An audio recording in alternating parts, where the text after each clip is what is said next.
Hey, we need to go outside and talk. Okay, why you sounding like that? Come on. I want to embarrass you at work. What is going on? How dare you put that on Instagram? The audacity to comment under a post and agree with cheating on your husband for $100,000? I care about you in this relationship. How you care about me and you coming up to my job and I can lose my job because you up here with this stupid foolishness. Stupid foolishness now. Yes, it is. So you would cheat on your husband for $100,000. Make it make sense. Would you do it? Heck no, because I love you and only Boy, you. it don't matter. It's not that big of a deal. You should not be coming to my job. It's not no big deal. Because of this. This is y'all see her? ridiculous, William. This some bull. Y'all see him? Do y'all see him? This is ridiculous. You need to man up. You ain't got no money. You don't have no job. You don't have $100,000. So what does that mean? Oh, God. This time that you spending up here, you should be somewhere trying to find a job and be a man. You about to get married, supposedly. My job, I could lose my job. My boss could hear us. A post, a comment. Well, you should never like the post. You should never commented under the post. You shouldn't have the time to even see the comment, to read the post, to do any of that. You should be using that time to get a job. Well, if you working so much, you shouldn't have time to be posting and liking posts. I care about you. You don't need to be caring about me because it ain't gonna be no me because of this. It's ridiculous. Well, apparently not, because you love the money more than you love your own future husband. You don't have no money. Yeah, apparently not. Do I need to remind you again? You don't have no money. There is a difference between her definition of having no money and actually not having any money, which he does in fact have, and let's continue. We're supposed to be getting married and you sitting here acting like this over posts. This is ridiculous. You need to go find a job, maybe get a second job, get a third job, so you won't be feeling a certain type of way about a stupid post. Look, I ain't that broke. I ain't that broke. I don't need 3 jobs. I mean, you gotta be broke if you're on social media worrying about what I'm posting, something silly You like was that. wrong for that. You tripping. I got a good heart. That's all that matters. I got a good heart. A good heart don't pay bills. You wanna have kids? What a good heart gonna do? A good heart ain't gonna buy no diapers. A good heart ain't gonna pay no mortgage. You know what? And a good heart ain't gonna pay for no wedding. That's It sure ain't. So the wedding is off. The wedding is off. I'm done. Here's your modern romance cautionary tale. A guy, mid-engagement, gets blindsided by his fiance's public declaration of cringe. And not the "aw, she's so quirky" kind of cringe. No, we're talking about a full-on overshare that's so tone-deaf, so catastrophically tasteless, it has him questioning every life decision that brought him to this moment. Maybe it's a subtle dig at him, some passive-aggressive relationship gripe, or a TED Talk-level thread about how she views marriage. Spoiler. It's less forever partnership and more temporary performance art for her followers. Whatever it is, it's enough for him to picture his future as a never-ending tag in her pity party posts. Imagine the in-laws reading it, the group chats dissecting it, and the judgmental DMs piling up like wedding RSVPs. She didn't just light a fuse, she handed him the dynamite. So what does our hero do? He takes the nuclear option, calls the whole thing off. Because let's be real, if this is her pre-marriage audition, the post-wedding sequel would be an absolute nightmare. Picture it. Every fight, every disagreement, and every personal moment turned into a raw and honest post for likes and validation. Here's the takeaway. A wedding deposit is a small price to pay for dodging a lifetime of digital drama. Emotional intelligence and a little discretion aren't just virtues, they're survival skills. And if your partner treats Instagram like their personal diary, spilling every spicy detail to keep their authenticity streak alive, it's probably time to swipe left on the whole relationship. This man right here is broke. He's broke. Look at him. Look at him. I'm gonna take you home. I'm gonna take you back home. I'm gonna take you back home where you get fix yourself some cup noodles. You want to take me home? Yeah, I'm gonna take you home. I look like this in your car right now, and you want to take me home? You sure about that? Oh yeah, absolutely. And you can get any other day, right? Just like you said, you can get any dude to come and pay for your meal and take you out and wine night, right? You can get that at any time, right? So now we're not going on the date because you don't want to pay more than Starbucks. Oh, it's not bad. Money's no option. So if money's no option, then why aren't we going on the date? Like an actual date? Because one, you trying to put me on blast. Like you got your phone out filming this interaction right now. Okay, For what because reason? I thought I was getting pranked at this point. Like it feels like it's not real because I've never had a grown man take me to Starbucks for a date. What is this, high school? You never had a grown man in general because you acting really unappreciative. Like you expect me to take you to some 5-star restaurant right out the gate. You know what? I'm gonna do you one better. I'm not even gonna take you home. No, what? Any dude can come and get you and take you out, right? Okay, cool. Let me go ahead and make sure that's the case. Are you serious? Yep, go ahead and get out. Are you? Go ahead and get out. You know what? Yep. Whatever. Go back on your profile. Ask one of them dudes to pick you up, take you out. The audacity of some women thinking their looks give them a VIP pass to behave like absolute nightmares. Sure, maybe they've coasted on compliments and double takes, but if they're dishing out attitude like it's a side hustle, newsflash, that says more about their character than their contour game. Beauty might open doors, but stomping all over people with stilettos of entitlement shuts them just as fast. Men aren't exactly queuing up for a front row seat to the hot girl with a rotten attitude show. Who's signing up for the drama, the immaturity, or the "I'm too pretty to be polite" routine? Spoiler, no one with an ounce of self-respect. Here's the truth bomb. There's a Grand Canyon-sized gap between getting someone's attention and actually keeping them in your orbit. Respect, kindness, and a dose of humility, those are the real beauty hacks. Because no amount of smoky eyes or lip kits can mask the ugliness of someone who treats everyone else like they're extras in her own ego parade. Keep your selfies and snark. The world's not buying the act. You mean lack of intimacy? Okay, so when he feels like he's not making enough money, he doesn't want to be intimate. So with him being out all day, trying to make money, trying to go to the studio and sell beats and doing this, I like dressed up in lingerie and got ready for him to come home. And he kind of just pushed me away. Like, I didn't make my goal today. I didn't make the money that I needed to make, so I don't feel like it. Have you ever had a bad day? Yes. Okay. At the end of a bad day, do you always feel like being intimate? Yes, that makes the day better. Okay, so I can tell you, a lot of people, when they have a bad day, that's kind of the last thing on their mind is being intimate. Okay, so if the rent is due, the last thing on my mind is having... Some marriages are less happily ever after and more welcome to your second job. Picture this: a man dragging his feet on the way home, not because he doesn't love his wife, but because walking through that door feels like clocking in for another shift under the world's most hypercritical manager.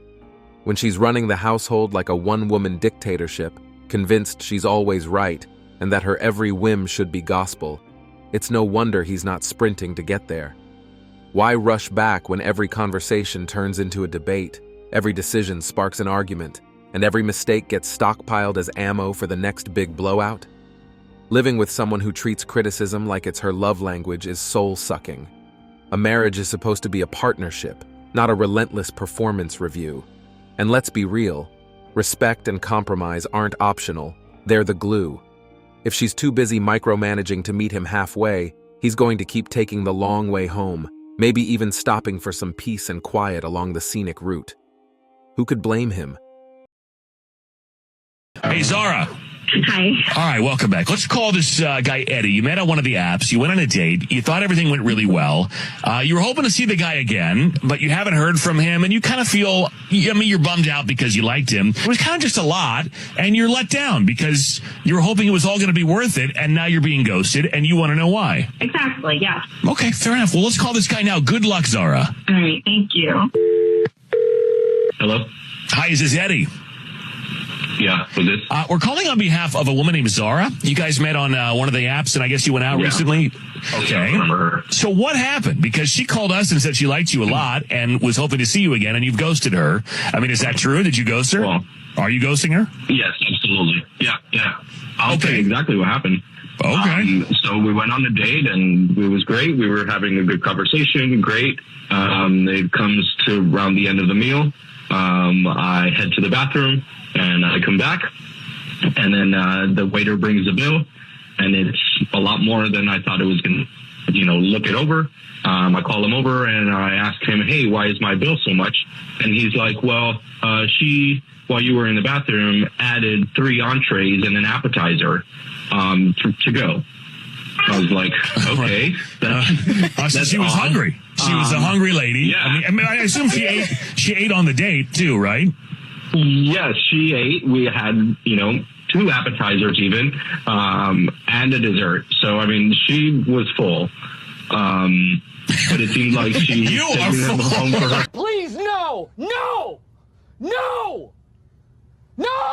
There's a reason why dinner dates are becoming less and less common, because the niceness and generosity of these guys can become exploited. Do y'all trust each other 100%? Yes. Yeah. Maybe we test that theory. By doing what? Swapping phones. Okay. Yeah. Let's get it. Let's go through Snapchat. Is that phone with you? Yeah. Alright. We'll go through her phone first. It's on this side. Come here. Why me first? I mean, because you're on my side, just make it more quicker. Let's do the man first. Alright, well, then we're going to get to her phone, I guess. Do the man first. Let's get it. We're going to go Snapchat. Hey, you better not be deleting stuff. I'm going to peep it. Alright, you good on that? I need to take this call. My mom's calling. You got to take a call? Suspicious activity. Hey, man, this is a faithful guy right here, you know what I'm saying? So he passed. Hey, what's the whispering? My mom called me. I can't answer. She can't do this right now. I actually can't. Why can't we go through your Snapchat? Because I need to go. So that's a little suspicious activity. Yeah. What's your advice to all the unhealthy relationships? Get her, bro. She leaving. Bro, why she being like that, bro? Don't you feel like that was low-key weird, though? Not really. I think it was something serious. Damn, she gone. You could practically feel the guy's silent fist pump of relief the moment his emergency lifeline appeared. He'd been done with this girl for weeks, but rather than manning up and cutting ties, he waited for fate to hand him a get-out-of-jail-free card. And there it was, his golden opportunity to ghost with a clear conscience. Forget the dreaded, "we need to talk" convo. He sidestepped that emotional landmine like a pro, leaving her none the wiser. But let's be real. His body language had been screaming checked out for ages. The slouched posture, the glazed-over look during conversations, the sudden obsession with his phone. It was all there. Saying it out loud, though? That's where his courage tapped out. Maybe he feared her tears, her anger, or just the drama of it all. Either way, letting resentment stew in silence is a weak move. Sure, he lucked out this time, but this kind of avoidance just drags things out and makes the breakup messier in the long run. Sometimes, you've just got to grow a spine and call it like it is. But I'm also 36. Yuck. No, I'm kidding. Do you want kids? Yeah! Oh, geez. I think those eggs are scrambled. Hey! One of the worst parts about being a man is paying for everything all the time. Not only do we have to pay for everything all the time, but we're also not even allowed to complain about it. Good work, you know? They're going, hey, pay for all of our and shut about it. That's pretty impressive. In my life, talk about my money like it's nothing. It's like, we should go to Miami again. I'm like, no, we shouldn't. Like, come on, you had fun. We danced, I sucked your I'm like, yeah, pretty good deal for you. You know, about halfway through the trip, I was like, how about I suck my own pay for one thing? How about that? It's all fun and games until it's time to pay the bill. And when he does pay, he in fact deserves some appreciation. Now this next one's just hilarious. Never make a shopping list. Just forget half of the you were supposed to get. Be a man. We don't have anywhere to stay anymore. No, you're not. Take that back to the damn store. No. You're going to take that back. I'm not. That's not coming with us. We're going to. No. Tell me what happened. Why does this eviction notice say we're 7 months behind on our mortgage? We have a TV on when you sit down and watch TV every Where am I going to sit down and watch TV at? Outside? Where am I going to watch TV at? We have nowhere to go. And you're just really driving me crazy right now, just over here being so nonchalant. Yelling at me. You weren't getting put out, and you're over here just being nonchalant like nothing's wrong. I'm not being nonchalant. You're being very nonchalant. You help me, Pat. What do you mean help you, Pat? Have you lost your mind? Have you lost your mind right now? No, have you lost your mind? You have lost your mind. You over here spending money on personal stuff instead of being responsible like my wife is supposed to do and spend our money accordingly on our mortgage. I got you something. Something you've asked for a while. That better be the keys to a new house up in there. It's not. Then what you mean? You are unbelievable right now. And you are unbelievable right now. You over here really just acting like nothing is wrong. And we have nowhere to stay. Nothing tanks a relationship faster than a woman who treats every disagreement like a war she has to win. She could burn dinner, forget plans, or outright insult someone, but heaven forbid anyone call her out. The moment you try, gently, mind you, it's like poking a bear with a short fuse. Suddenly, you're the villain in her never-ending saga of why I'm always right. And let's talk about the eggshell walk. The guy's practically tiptoeing through conversations, knowing full well that any slip could unleash a tidal wave of defensiveness and accusations. Constructive dialogue? Compromise? Forget it. He's stuck playing verbal dodgeball with someone who's more interested in being right than being fair. It's exhausting. No man wants to feel like he's arguing with a brick wall that not only yells back, but somehow convinces him he's the problem. Relationships thrive on mutual respect and self-awareness, not on one person steamrolling the other with a my way or the highway mantra. If she's too busy building her throne of infallibility to invest in the partnership, he's not just checking out, he's packing his bags and booking a one-way ticket to freedom. And that's it for today on Sigma Traits. Make sure you hit that like button, smash that subscribe button, and don't forget to ring that notification bell. Support this channel through membership. You can also support through PayPal, link in the description. Let us know your thoughts in the comments below. See you all tomorrow.